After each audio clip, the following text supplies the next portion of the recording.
प्रणाम महंत जी बाबा जमदेव जी को प्रणाम परमात्मा। आज की एक भगवान की चर्चा बैठक के संचालक मोदी जी ने मुझे मानव धर्म के विचार रखने का है, जो मैं भगवान की दीदी से आए हुए अनुभव का रख रहा हूँ, जो इस प्रकार है। भगवान बाबा हनुमान जी को प्रणाम, महंत जी बाबा जमदेव जी को प्रणाम परमात्मा जी। धन है हमारे महंत जी बाबा जमदेव जी, जिन्होंने त्याग विश्वास से एक भगवान की प्राप्ति 25 अगस्त 1948 में की, और बाबा ने अपने परिवार की दुख परेशानी तो दूर किए, और न जाने संसार में कितने दुखी कष्टी मानव हैं, उनको देखते हुए बाबा ने 25 फरवरी 1949 में यह मानव धर्म की स्थापना की। बाबा ने मानव धर्म की स्थापना की, और बाबा ने यह मानव धर्म का नाम मानव धर्म रखा। तो जो इस मार्ग में, इस धर्म में अपनाते मानव लोग,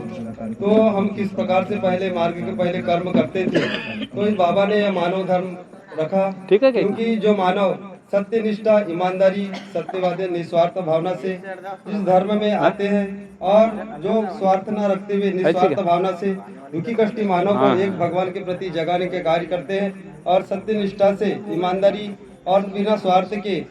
दुखी कष्टी मानव का निस्वार्थ भावना से सेवा करना, से राह दिखाना, यह मानव की मानवता कहलाती है। तो बाबा ने मानवता की मानवता क्या होती है, इसके लिए बाबा ने तत्व शब्द नियम के माध्यम से हमें मानव को जगाया है और एक भगवान का परिचय दिया है। तो हमें किस प्रकार से भगवान को पास में रखा जाए और एक भगवान की प्राप्ति होती है, ये बाबा ने सभी हमें वेद पुराण से 12 खड़ी के रूप में 4 तत्व, 3 शब्द, 5 नियम दिए हैं, जिसमें 4 तत्व का पालन करने से हमें एक भगवान की प्राप्ति होती है, 3 शब्द का पालन करने से भगवान हमेशा साथ में रहते हैं, और 5 नियम का पालन करने से हमारी गृहस्थी उच्च स्तर पर आती है। तो यह 12 खड़ी को जानने की हमें अति आवश्यक है, क्योंकि हम जो मार्ग के पहले हम किस प्रकार से कर्म करते थे तो हमें उस फल मिलता था, लेकिन इस मार्ग में आए तो वह हमें अनुभव के रूप में, जो हम बाबा के आदेश को सामने रखते हुए कार्य करते हैं, तो हमें अनुभव के माध्यम से हमें भगवान का परिचय हुआ और हमें फल मिलता है। तो फल को हम किस प्रकार से अपने परिवार में रखें, तो बाबा ने हमें 12 खड़ी के रूप में, हम शामकालीन प्रार्थना में जो फर्स्ट हेडलाइन बोलते हैं कि भगवत प्राप्ति के लिए निष्काम कर्म योग साधने के लिए बाबा ने 4 तत्व दिए हैं। तो मतलब हम इस मार्गों को अपनाते हैं और आदेश स्वरूप मार्ग की जब दीक्षा लेते हैं कार्यकर्ता जी के निवास स्थान पर, तो हमें अनुभव के माध्यम से हमें भगवान का परिचय हो जाता है। और अनुभव मिलने के बाद जो 12 कड़ी जो तत्व शब्द नियम है, उसका हम पालन करते हैं, तो वह अनुभव को कायम रखने के लिए हमें निस्वार्थ भावना से कार्य करना पड़ेगा। हमें तत्व शब्द नियम के माध्यम से हमें चलना पड़ेगा।